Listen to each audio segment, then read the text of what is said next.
hi friends देखो मो हाथ में आज गोटे मखाना पैकेट अच्छी आ मो हजबैंड आज मखाना फ्राए खाया को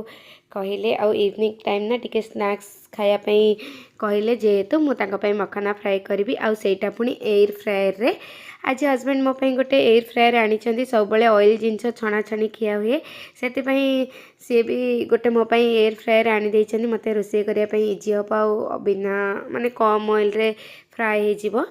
एबे तो समस्ते एगुड़ाक यूज करुँच देखूँ मु भी आज फास्ट टाइम या यूज करुँची देखा केमी कौन ए कुक हो देखो मु टाइमिंग देदेवी ए 5 मिनट पाई फ्रेंड्स देखा जाऊ एथिरे केमिति कुक होची आ आमे जेमति कड़ाई रे भजा भजी करंती देखा जाऊ एयर फ्रायर रे सेमिति काम दउची कि नहीं कहीं ना एटा होची केंट कंपनी रो